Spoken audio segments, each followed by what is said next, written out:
پہاڑی زبان میں اپڈیٹ سنیے۔ بھارتی ہندوتوا حکومت دی روز اول تھی یہ کوشش رہی ہے کہ اپنے زیر تسلط جموں کشمیر میں چلنا والی آزادی دی مقدس اور ہمگیر تحریک کو مختلف قسم دی سازشاں، حربیاں اور ہتھ کنڈیاں دے ذریعے کمزور کیتا جا رہا ہے۔ جس طرح غیر قانونی اور غیر آئینی طور اتے کشمیر دی خصوصی حیثیت دینا والے دفعہ 370 دی منسوخی، ڈومیسائل دے قانون دی ترمیم، جعلی حلقہ بندیاں، مکاناں دی ضبطی، بھارتی خوفناک تحقیقاتی ایجنسیاں کو بے پناہ اختیارات دینے، غیر قانونی نظر بندیاں، عزتاں دی پامالی، دوران حراست قتل اور مسلمانہ دی مذہبی تے ثقافتی شناخت کو مٹانے دی کوششاں کیتی گئیاں۔ ہون کٹ پتلی لیفٹیننٹ گورنر کو مزید اختیارات دینا بھی اسی ہی سلسلے دی ایک کڑی ہے۔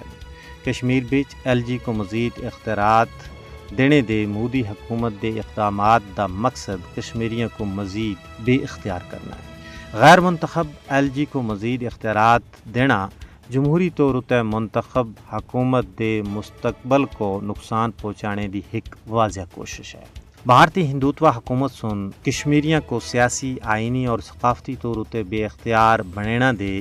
عمل کو نافذ کرنا واسطے لک بد کدا ہے، لیکن دوئے پاسے کشمیری عوام بھارت دے پچھلے 35 سالاں دے ٹریک ریکارڈ تھی بخوبی واقف ہیں کہ بھارت سن حق خود ارادیت دی تحریک کو مٹانا واسطے کس قدر جودیاں کیتیاں، لیکن اس کے باوجود وہ اس صداقت تے مبنی تحریک دا کچھ بھی نہیں بگاڑا کیا۔ یہی وجہ ہے کہ کشمیری حریت پسند عوام بھارت دین مضموم عزائم کو ناکام بنانے واسطے چکنا ہو گئے۔ کشمیری عوام سن اس عزم دا اعادہ کیتا ہے کہ بھارت لکھ جتن کرے او آسان دے حوصلیاں کو کسی بھی صورت پہ تروڑ نہیں آتا، کیونکہ تاریخ گواہ کے سازشاں، قہر سامانیاں، زبان بندی،